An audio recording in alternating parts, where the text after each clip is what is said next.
Hello again, everybody. Welcome to the Henry T. Show. And today, I'll tell you, I've been counting my blessings more than ever since we had on the Adon Gariaga story on Monday. 4 of his friends got on the show to give him a tribute. Adon passed away last Friday night while working out. He told his friends that day he wasn't feeling real good. And he was a workout, fiend. This guy was in shape and passed away on Friday night. The godly man that he was, we're all assured that God took him straight to heaven. His wonderful family I've been in touch with here in recent days, and they got to see the feature. But some of the family around the country they haven't seen it. So I told them we'd replay the interview with Adon, the one I did 2 months ago, and if they would want the panel on again, I'll replay that. But for those of you who would like to just visit with Adon, remember his great looks and how he sounded, we will replay that for you here in the next few days. Also today we have Chito Reyes, the former great New Mexico State Aggie, whose Aggies played in the Final Four in 1970. He's been quite a hit on this show. People requesting his presence regularly. Henry, where's Chito? We want to check up to him again. Nice guy. Accomplished, all academic player, all American academic. Went out to California, became a high school principal, and we've reunited. And he's created Aggie Nation by himself all over again, including bringing out Mrs. Lou Henson. Several of the Aggie fans throughout the country are watching the show just to get a piece of Chito every now and then. So today, before we go to Chito, in fact, I'm going to get some help from my producer. You want to go to Don first? We'll go do Chito first. Okay. Let's do Chito Reyes, ladies and gentlemen, live from Los Angeles. There's the guy right there. Man, he was all league in rebounding and girlfriends. A great system. There you go again. And what does he stand? 6'7", tall, athletic, and fun. And you'll love his personality today. Chito, how are you, buddy? Good morning, Henry. Man, I don't know if I like that introduction. How are you, Henry? Everything's good. Thank you. Healthy, thank God. And we have so much to always talk to you about, but since we last talked, how have you impressed more people? And what's been the reaction to you on Aggie Nation? Because, man, you're a celebrity all over again. No, Henry, thank you, man. You know, I've been pretty blessed in the sense that you especially have given us this platform to bring us back up again. And, believe it or not, you have quite a following out here in California. And, they're always asking, when are you going to be on, when are you going to be on? And I don't want to bore the people, but I just want you to know you have a lot of fans out here. Thank you. Yeah, you have a lot of fans out here. Well, say hello to them for me, okay? I will do that. I will do that. Let's go to the beginning of our story. You were a great high school player. You were a great student athlete in high school. You had every requirement and then some to go to many schools of your choice. You chose New Mexico State way back when. Why New Mexico State? Well, I'll tell you, I'll go back further than my high school days. Like I said before, I was born there in Stallman Farms, which is right out the southern part of Las Cruces. And I wasn't even born in the hospital. I was born in a ranch house in among the pecan trees and stuff. Well, anyway, I always mention this because it gives me a little sense of where I was back then and what I was brought up with. Like I was living with my grandmother, and I even had the opportunity to pick cotton. We picked pecans, picked onions, but it was all part of helping the family. And so, I went to elementary school down there, and then junior high, up until the 9th grade, and I still enjoyed my everything that was shown to me, the real life, the work ethic that you had to go through for the family. You go work, whatever, a few hours after school. And so eventually, when I finished my 9th grade there at Gaston Junior High there in Anthony, New Mexico, I decided to rejoin my mom and my dad, which had been already here in Los Angeles. And I wanted to go to college. And I kind of figured, well, maybe I'd have a better chance of somebody seeing me play out here in Los Angeles and probably out in the pecan orchards of New Mexico. Well, everything worked out well. It so happened that I landed at a school, a very prestigious school, John Marshall High School. And before I got here, all my uncles, the ones that I was living with, were all super athletes and super role models to me. And so I had carried that with me when I moved out here to LA. And when I came out here at this John Marshall High School, like I said, it's a very prestigious school, but mostly they were all white, and to me, I showed up and that was my chance. Okay. I was kind of like, not overwhelmed, but I said, okay, here's my opportunity to see what I got. I was put to a test, in other words, of what I've had in my life. And so I was very fortunate, Henry. I was a baseball player. I thought I was a better baseball player than I was a basketball player. And so I came out here and I was very blessed because I started having some success, and I never went out. Of course, we didn't, back comes from the ranches, you're not going to go to LA and start partying and stuff because we just didn't do that. So I was able to study. And then I was very fortunate, that I started getting these accolades and stuff, and I started getting the offers from the schools. And the thing is that that was like almost like straight A student in high school. So actually that automatically qualified me for some of these scholarship offers that I had. I had quite a few. But one thing that I don't know whether it was a good thing or a bad thing, but I never saw a guidance counselor in high school. Nobody ever came to me and said, look, Chito, I had a scholarship offer to UCLA, one to USC, Nebraska, even to the Naval Academy. But no one ever told me, look, if you go to these schools, this is the kind of education you're going to get.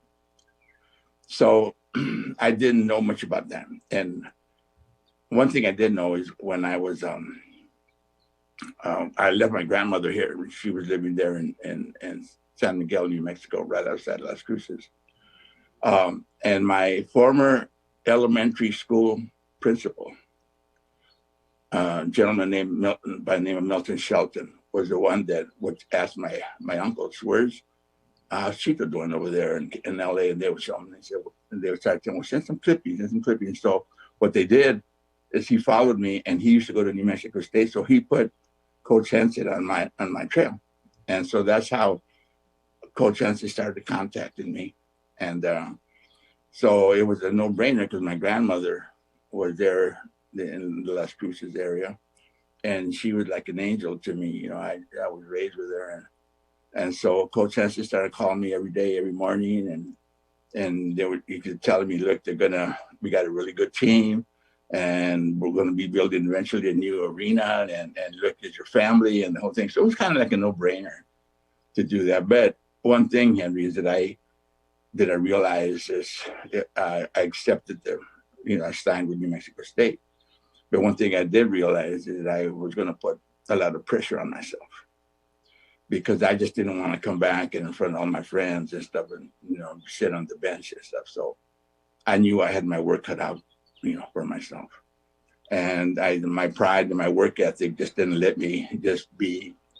One thing I remember, this man came to talk to us one time, and he always said this. He always said, Henry, he said, choose not to be a common man, for you have the right to be uncommon if you can.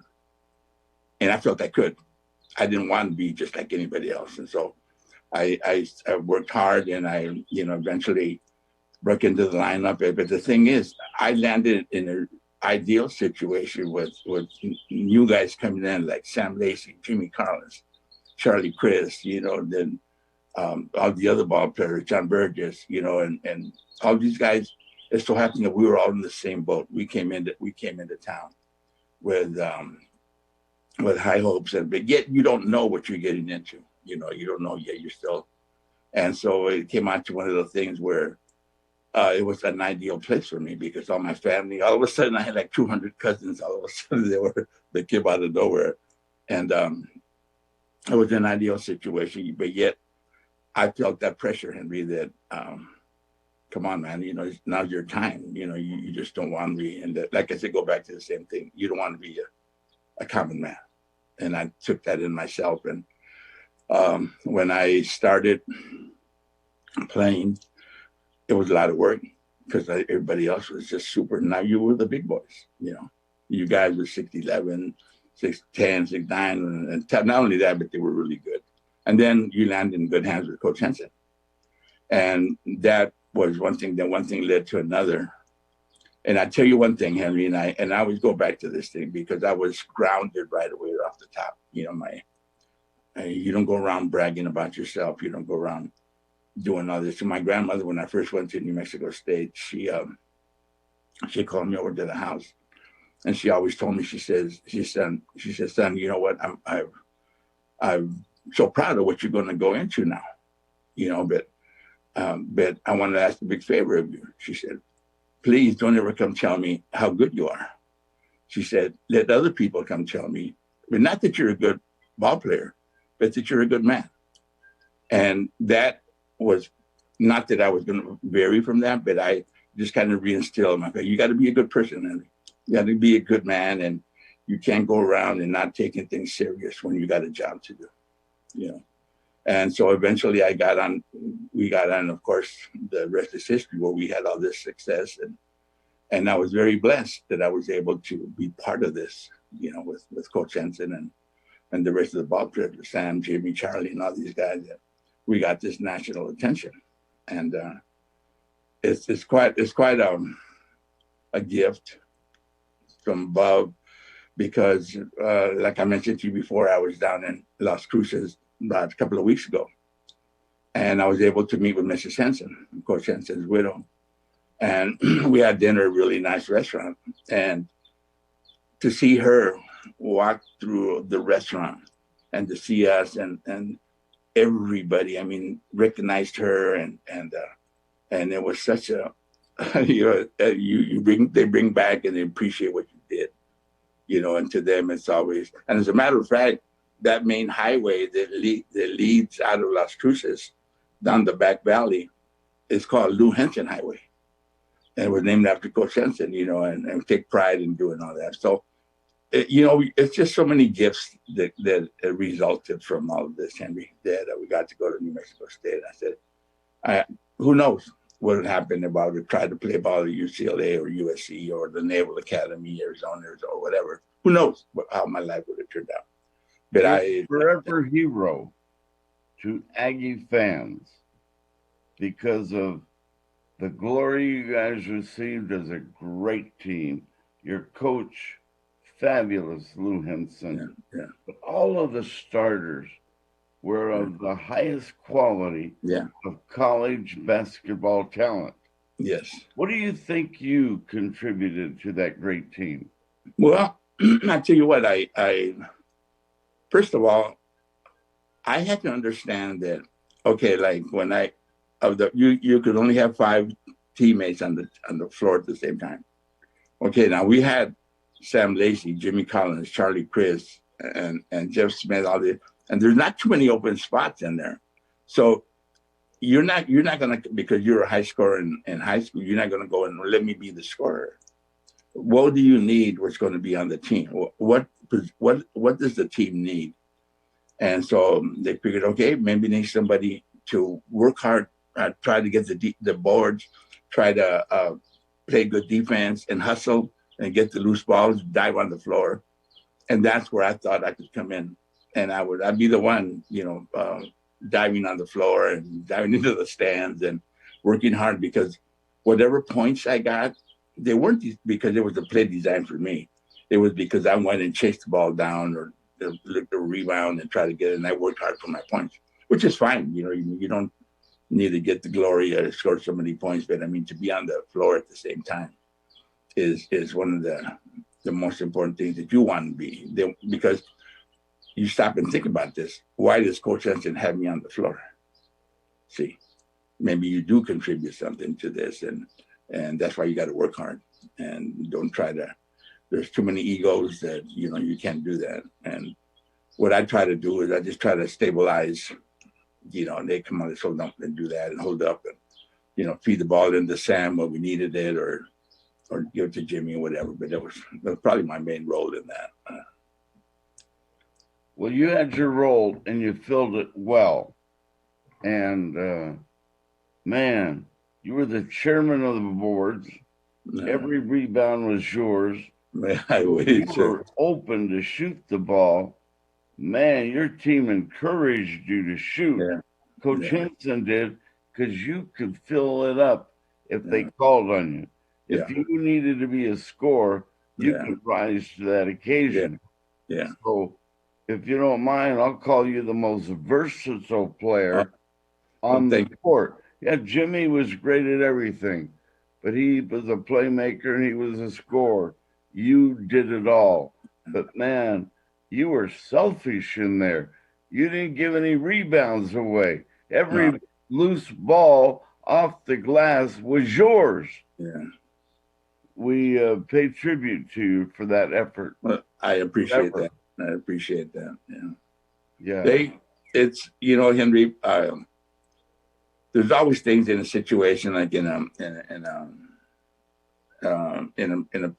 situation during the ball game, and one of the things is what they call the game changers, or one thing. What can you add? You ask me what I can add to the situation. Well, you can go through the routine, but also one thing that they can't beat you at is they can't outwork you. They can't out hustle you.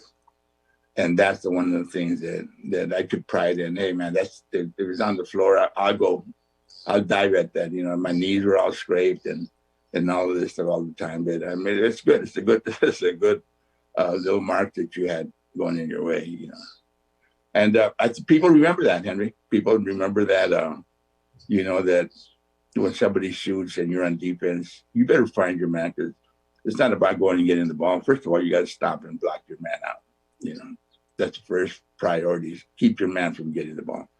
They want you to get it, but don't let your man get it. Because if you did, probably the next time out, you're going back on the bench right next to Coach Henson, because he taught you how to do the right things like that. Coach Henson respected you. He respected your effort. Yeah. He also encouraged you to do everything well, including when you were in the classroom, give it everything you've got. Consequently, you had a grade point average that was strong. Yeah. Strong enough to be all league and all American. You studied. Yeah. You paid a big price physically, and no matter how tired you were after practice, you went to eat your dinner and you went to hit the books. Yeah. Give us that part of your personality as a player.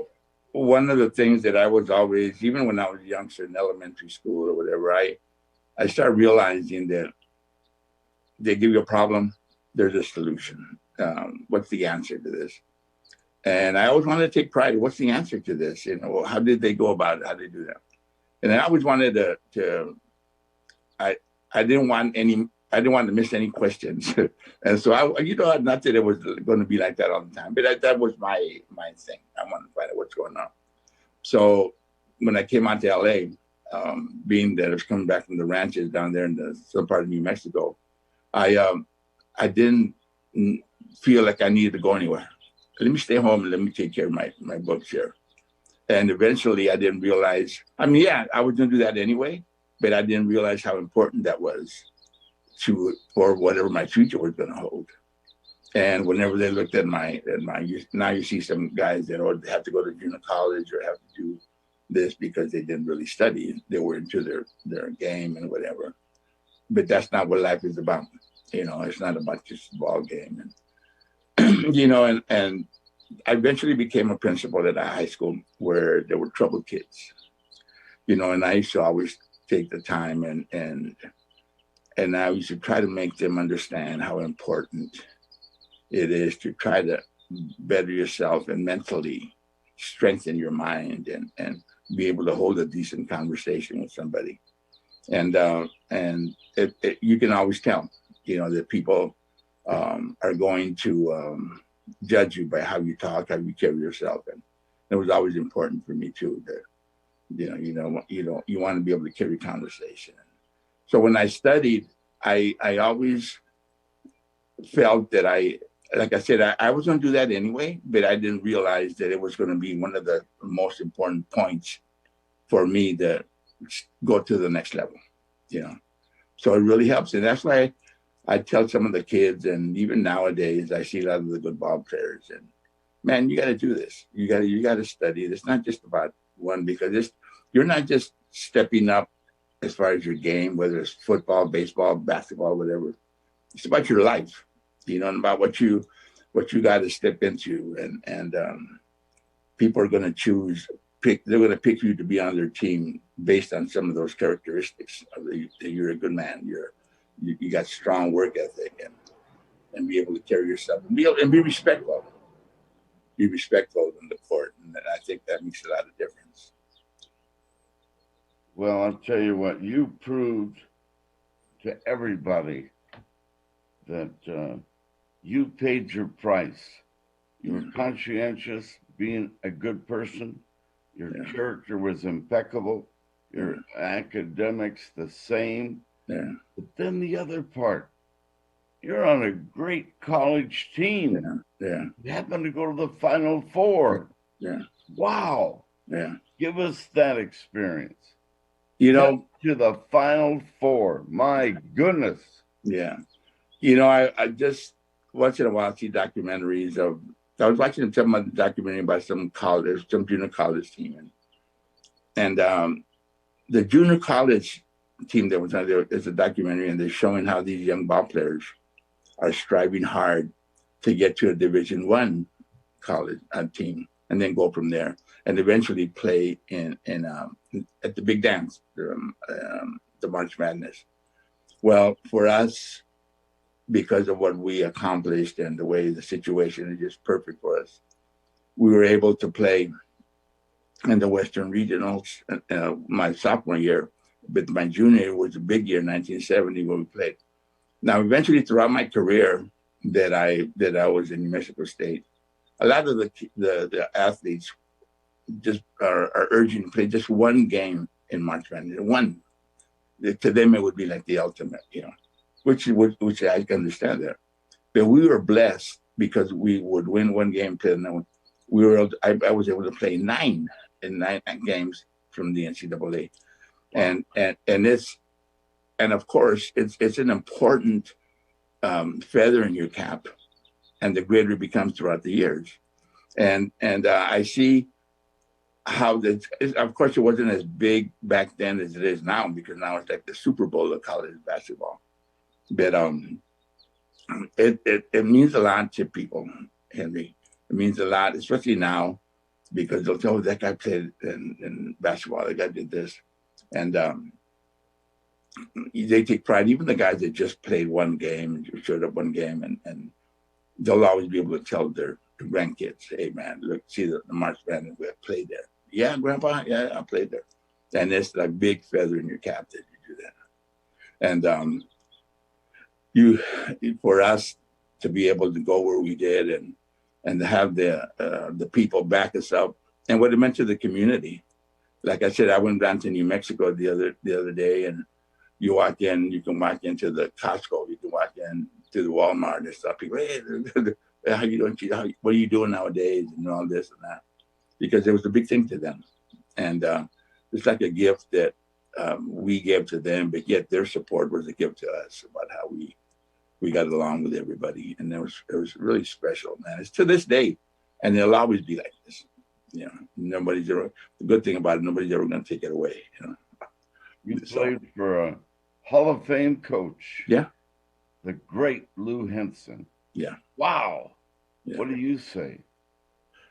I was blessed, you know, because when I went to New Mexico State, I was 17 years old, and I landed in good hands. In other words, sometimes you got to find a mentor wherever you land. You're going to be molded. How they're going to start, you know, your journey, your next journey, and to be able to be led by a man who taught you how to develop, not only be on the court to be a better basketball player, but to develop some kind of strong characteristics as a person. And he taught us, you got to do this and this way, and you don't be yelling at people. You don't do anything because you just didn't do that. And to develop a strong moral character and strong work ethic is all part of it as you go around. There was right from day one, it started instilling in us.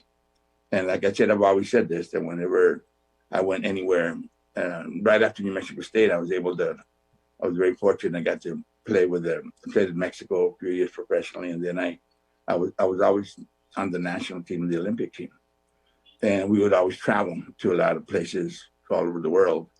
And it always seemed to me that no matter what challenge was up in front of me, that I felt I was totally mentally, physically, and emotionally prepared to whatever challenge was there. You know, I didn't back off from it because you feel confidence of what you've been through, and not that you're any better than anybody, but you got a strong foothold on you being grounded and let's see what we got here. So that meant a lot. And then with Coach Chito was the one who did it. So an inspirational helping hand to parents out there right now. Mm-hmm. Who inspired you? Mom's a saint, dad's a hard worker. The combination, how did they do it to raise you the star and off the court? Yeah. Well, like I said, first of all, my grandmother was the one that kind of started the whole thing, and it seemed to me I never ever wanted to upset my mom, upset my grandma, upset anybody. I always had that. I don't know why. I didn't want them to get upset at me. And my father, my mom really never worked during our raising them, you know, and it was my mom took care of us, and then took care of her little after my grandma passed away, my mom was taking care of everybody, all her little brothers and sisters. And I learned a long time ago that when you work hard, like my dad always wanted the best things for us. And you know what, back then, you didn't do things without checking with them first. Even if you went to visit somewhere, you know, you sit there and somebody would tell you, you know, if they ask you, let's go play over there, you always looked at them, is it okay if we go? And a lot of times, like with my dad or my mom, all they had to do was just look at you, you know, and you knew you done wrong or you did right. But it's very important that you get that instilled in your mind. And one thing I got to mention this is when I was during the high school years, my brother's a very successful trainer, you know, a tennis conditioning coach in Las Vegas. During the high school years, my father asked my mom that during the hot summer day, told my mom to take us to the factory where he worked. And like I said, my dad never had any formal education, but he was one of the smartest men I knew in my life. But he asked my mom to take us to the factory we worked, and there was like a rubber factory where they did the cases for the car batteries, and it was about 107 degrees. And he told my mom, "Take the boys. I want them over there around 1 o'clock in the afternoon."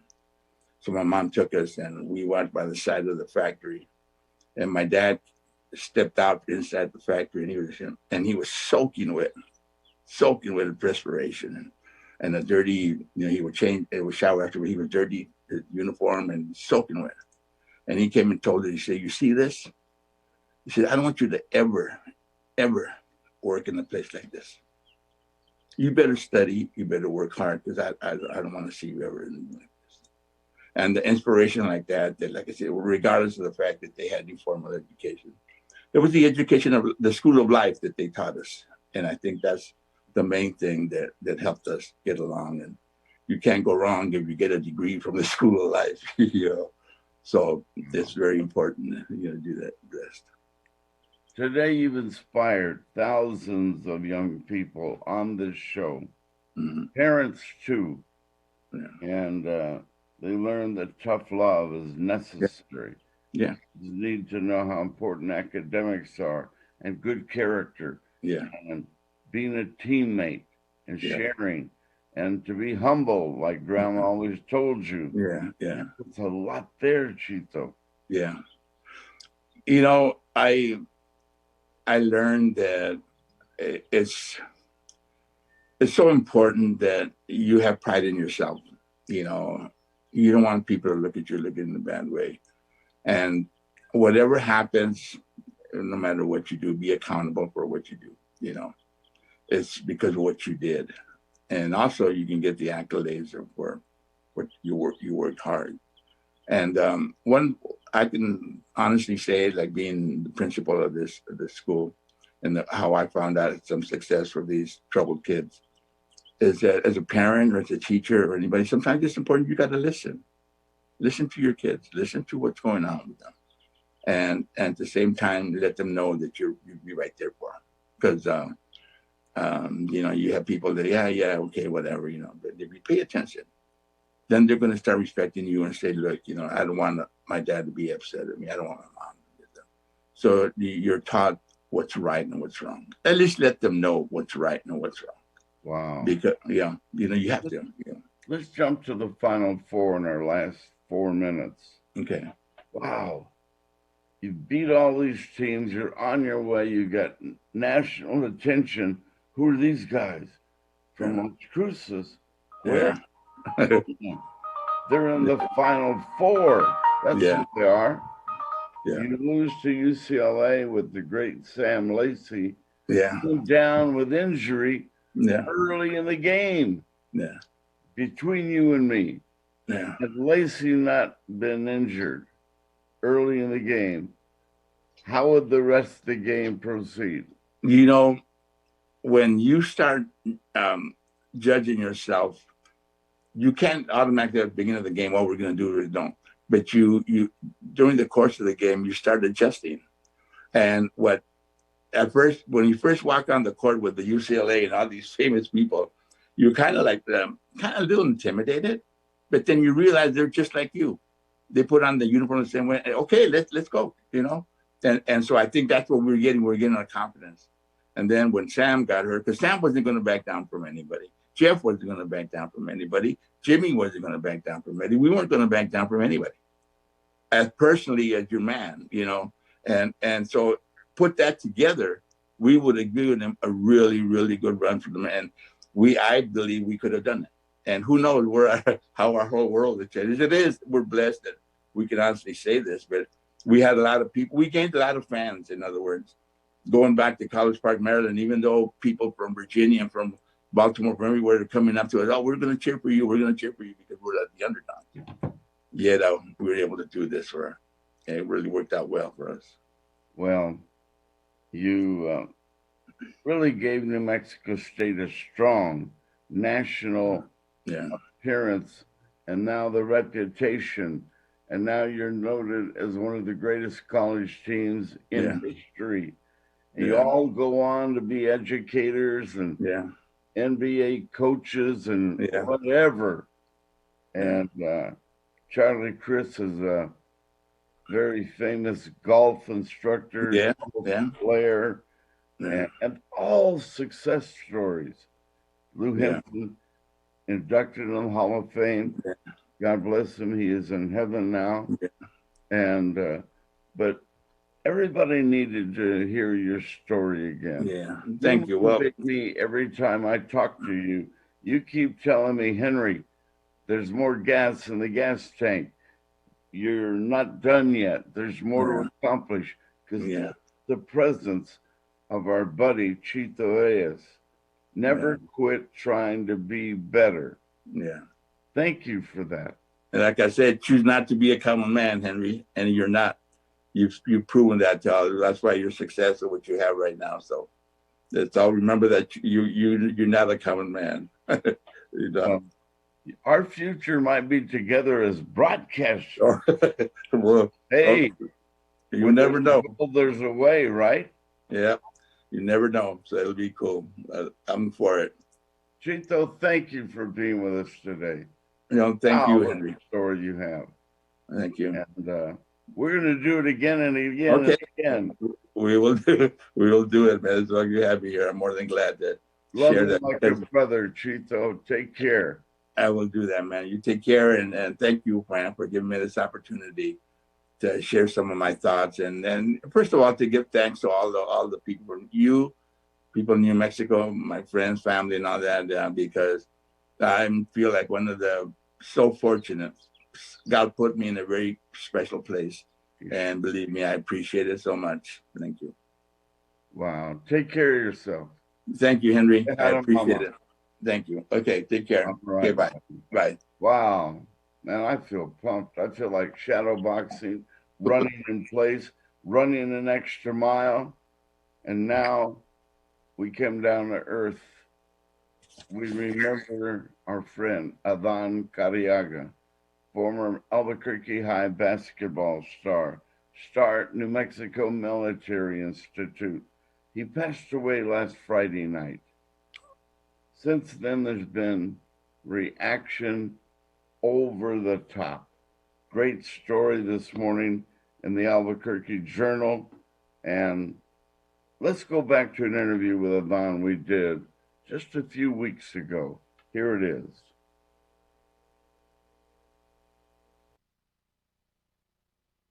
Is a story. Oh, does he have a story? It'll put tears in your eyes. Met him at the boys club where we grew up together. I was so fortunate to be the director at the Old Town Boys Club, and he was a great athlete at Albuquerque High. Tough, grew up tough down there by the sawmill in Old Town. But man, could he play, and man, could he study. I mean, student athlete, and then later becomes one of our country's most profound, most talented artists. You have to see some of the work he does. We bring up Adan Cariaga right now, and this is a great reunion with Adan. And there he is right there. Man, tall, 6'4", talented rebounder. And back in the days at the Old Town Boys Club, we played until 1 a.m. sometimes. And him, and he'll give you the list of great names that played with him. All of them became Bulldog stars for the great Jim Holton. Adan, what a pleasure to have you with Henry T today. Good to see you, man. You have more hair than I do. Prove it. No, you better not. Oh, my goodness. That's what you call proof in the pudding. That's right. Hey, congratulations on all your success. Your great high school basketball career with the Bulldogs, New Mexico Military Institute. Man, you've been through it all. Tell us the story. How did you do it? Who inspired you to be so successful? just I think I've always just had a simple faith in God, and just wanted to do the right thing and just have fun at life, you know. And in the area that I grew up in the sawmill, uh, I was very blessed with the athletes that lived just locally, just right around me, right? Like on 13th Street, Paul Soto lived right down the street in Old Town, Glenn Lucero, and then down here on 8th Street was the Maestas, Tommy Maestas and Steve Maestas, and you know Milo lived down there too. You know, Johnny Tapia lived right there too. You know, and so it was just at that time there was just a lot of athletes in this area, and so our recreation, a lot of us didn't have a lot, you know, and so our recreation was to go to the boys club and to go to Wells Park at night, you know, or both, you know, sometimes both.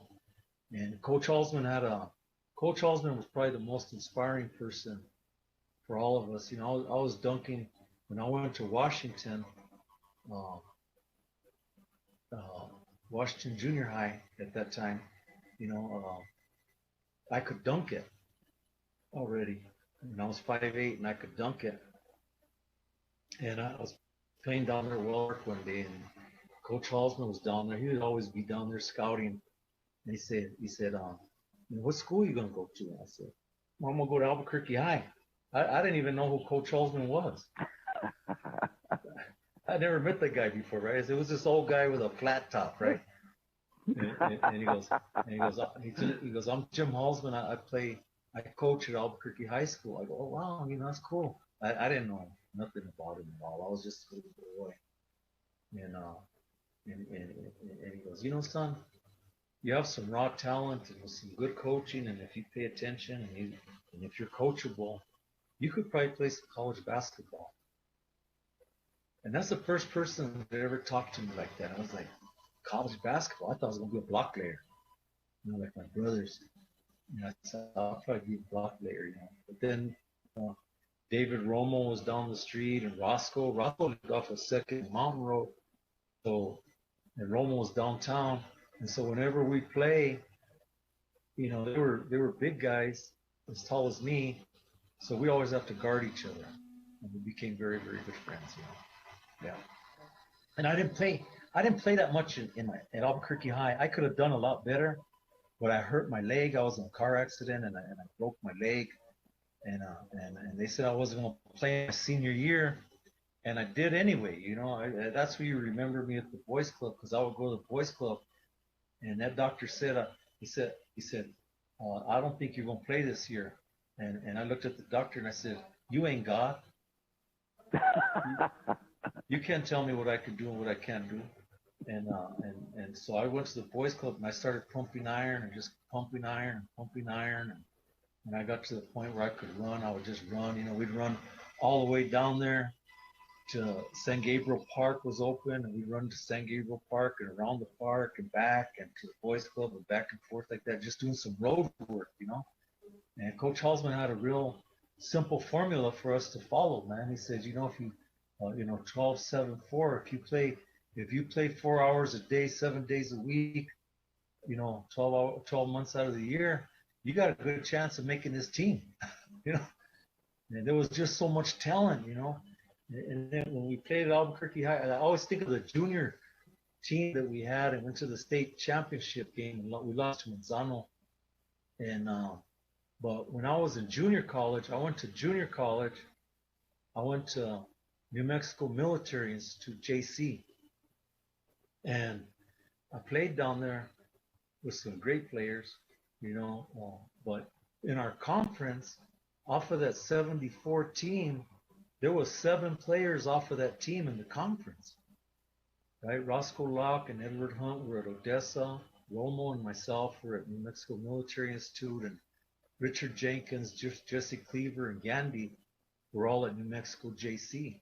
And just off of our team, there was 7 players in our conference. You know, that was good. Wow. There was other players that were on that team that went other schools, you know, went to other schools. So there was more college players off of that, you know, and that was the thing, you know.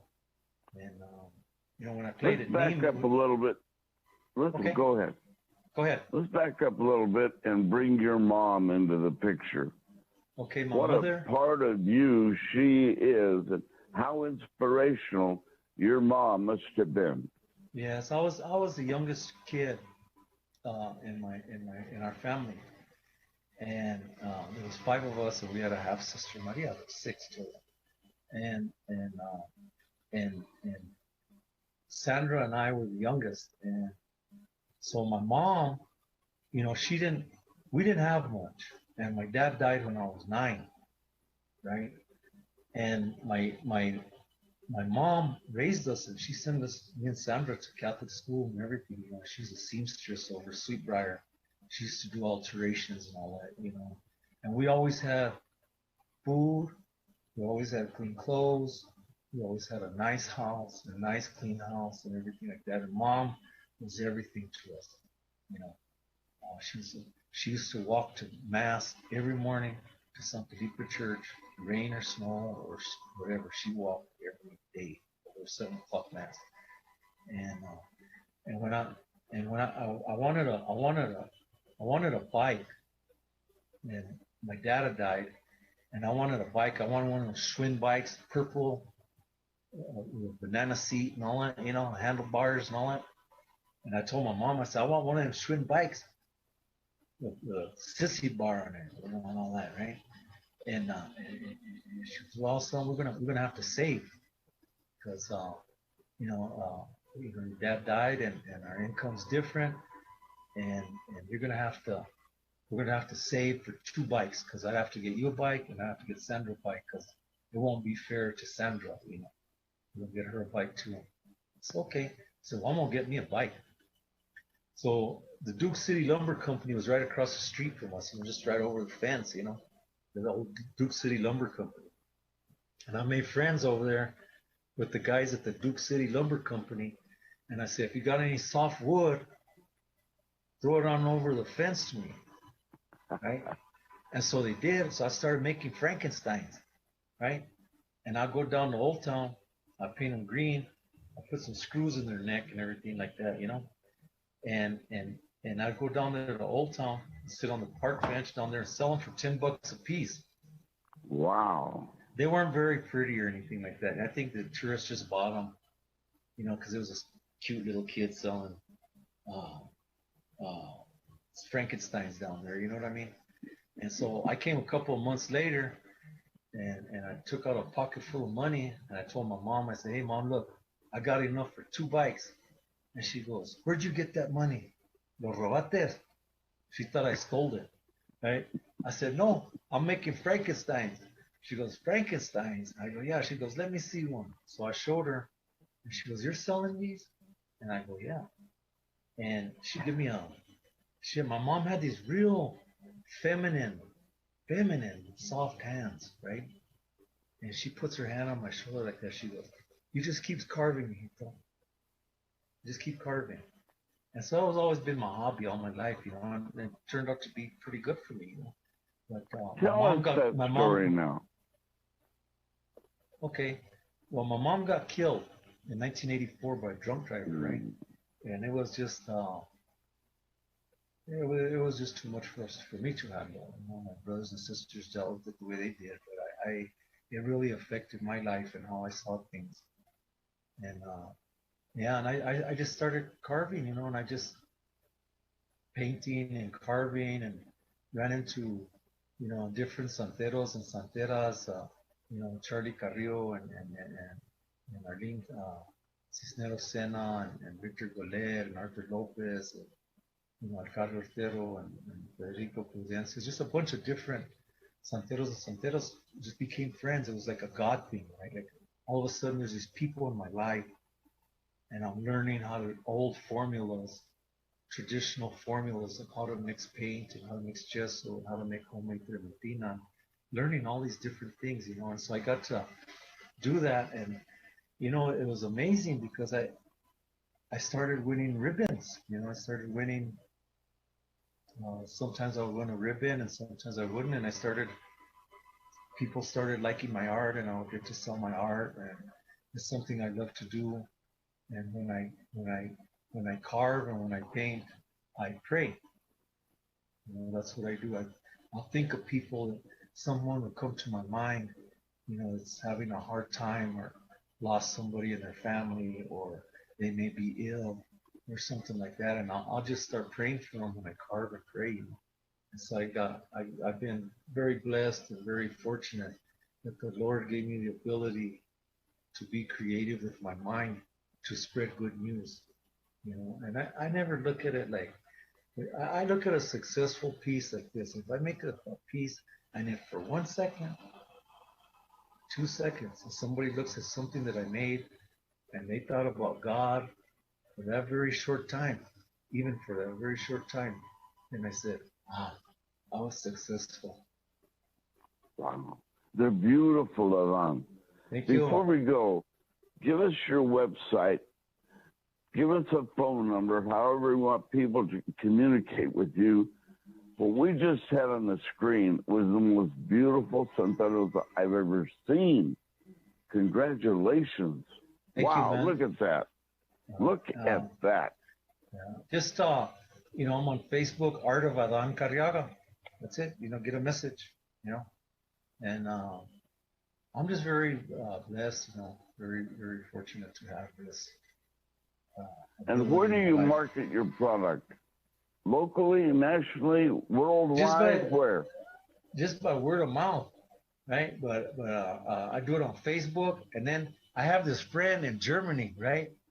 His name's Hans Digger, right? And he had this Facebook page called Art Worldwide, right? It's Hans Digger, and so I asked him one time. I said, "Hey Hans, man, let me post some of my art on there, And he goes, "Oh, it might be kind of religious for a lot of people, man, but let's try it. If somebody complains, we'll have a conversation later." And so I kind of just wrote something, how New Mexico traditional art's made and everything like that, and I put it on there. Nobody ever complained, so I just kept putting pictures up there of different things, and I was very fortunate that people from Europe started buying some of my art. Some people in Rome, and some people in Paris and Madrid, and in England, London, England, and stuff like that.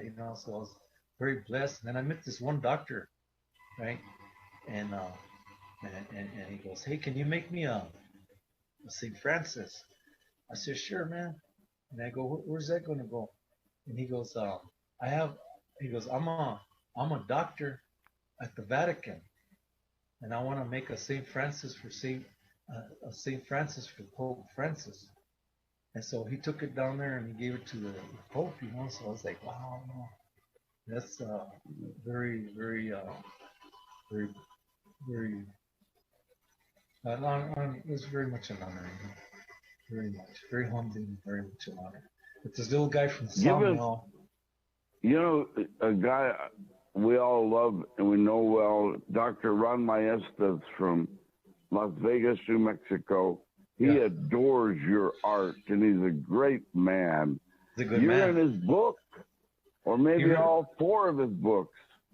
Yeah, I'm in a few of his books. I'm in a few of other books too, and that's I don't even know how that happens. It's just like I say, it's a God thing. All of a sudden, I'm somewhere and I meet somebody and they say, "Hey, I'm gonna write a book and use some of your art," and I go, "Sure, man, why not?" Hey, I'm going to ask you the most important question in your life. Describe your beautiful wife for us all. César Santana Carriaga. I'm blessed. I'll tell you that much right now. That is the most beautiful and most spiritual and kindest and loving person, human being that I've ever met in my life. And I met her on Facebook, right? I met her. I was posting pictures on Hans Digger's Facebook page, Art Worldwide, and there's people from all over Japan and Europe and South America and Canada, and there's just artists from all over the world, and they're networking on there, right? And so this lady used to like my page and all that, right? And so I'll make a comment, she'd make a comment, she'd speak Portuguese. I speak Spanish and English. Somehow we understood each other. And then one day we started talking pretty much, man, for about 2 years, man. We talked pretty regular, on Messenger and stuff like that. But you couldn't see a video yet on Messenger, right? Or just talk. So I didn't even know what she looked like. She didn't know what I looked like or nothing like that. And we became good friends. We became real good friends. And I was telling her, I said, "Oh, you might try to contact me Friday, but I won't be around because I walk every year. I go over here to Santuario and I walk every Good Friday, And she goes, "What is that?" And so I was explaining it to her, and she goes, "Wow, how many people walk?" And I go, "A lot, maybe 13,000, maybe more. I don't know, but a lot of people walk." And she goes, "Wow, we have one like that in Brazil, Nossa Senhora de la Aparecida, where 1 million people walk." I go, "1 million people?" She goes, "Yeah." I go, 1 million. She goes, "Yeah." And they have this big old cathedral, man. It's like seats like 5,000 people, and they have mass 24 hours a day, and they just keep walking, just keep going, keep going, keep going. I said, "Dang, man." And so I said, "Well, I would really like to experience that someday." And so about a few days later, man, she called me. She goes, "Oh, I told my mom about it, and they're old school. So families involved. They're very family oriented, Brazilians, and she goes, I told my mom, and my mom said to invite you to come and walk with us." Wow. Really? So I went to Brazil, and then I seen Cesa. I go, "Wow, she's really beautiful. She's a beautiful human being, but her earth suit is really beautiful too." And so, we walked, and that was our first date. We walked up there, that mountain up there, to the old church, Nuestra Senora de la Aparecida. And man, I'll tell you what, man, that was an experience. It's just an experience. It doesn't matter what faith people are or all that. But when you go to a place like that, and there's 1 million people walking with a singleness of purpose and praying at the same time, that's kind of a hard thing to explain how you feel at that moment. It's just wonderful. I imagine the Camino in Spain and stuff like that is like that too. There's just Azam, things like that. Yes, sir. as we wrap up here in our final minute, Mm-hmm. I've really respected you every day that I've ever known you, all of that time, several years. Man, we played till midnight, 1 in the morning at the boys' club with all your Bulldog buddies. And man, you were the greatest rebounder I ever knew then. Plus, you could score and tough. One time I went up for a rebound with you late at night, and you threw me out of there with a elbow, and I said, "Man, I respect this guy. He came to play." It wasn't personal. No. You might even help me up off the floor. It's just the attitude you have as a combatant in an athletic event. That's the way you've been. You're a fierce competitor. I've always loved that about you, and I've always enjoyed our friendship. Thank you for being on the Henry T. Show today. What's your Thank final you. comment? I just want to. I'm just grateful for where I grew up at. I still live here. And it was the greatest education I had. And the competitiveness in me is not to compete with anybody else. I just compete with myself. I want to be better than I was yesterday. Whatever it is I'm doing. If it's art, I want to be better. I want to make a better piece than I did yesterday. If it's basketball, well, I want to be a better basketball player than what I was. And I like defense too. I used to tell the guys, I told you one time, I used to tell the guys, we'd be playing against another basketball team, and I say, "Hey, bro, don't put that ball down in front of me. I'm gonna take it. I'm a thief. I'm from the valley, man." And they'd be dribbling. I'd be intimidating them, right? They'd be dribbling. I said, "Don't put that ball down. I'm gonna take it. I'm gonna take it. I'm gonna take it." And so I'd make them so nervous. I would take it and I'd just pass it, to Romo, or pass it to one of the other guys, And, but God bless you and God bless everybody. You know, uh, just spread love, man. That's all. That's our only purpose here on the planet, man. Just spread love. God bless you, Adon. Thanks for being on my show today. We're going to do it again. Okay, let's do it. Soon. Let's do it. Okay? God bless you, man. Have a good one, brother. Love you, man. Love you, Adon. Take care. Bye-bye. Wow. Adon Cariaga. 1 in a million. See the variety of people that we know. Henry T doesn't have any notes. It's all relationships. It's all right here. And it's all right here. And not bragging or any of that, but there's not a single sportscaster in New Mexico that can work without notes. It's experience.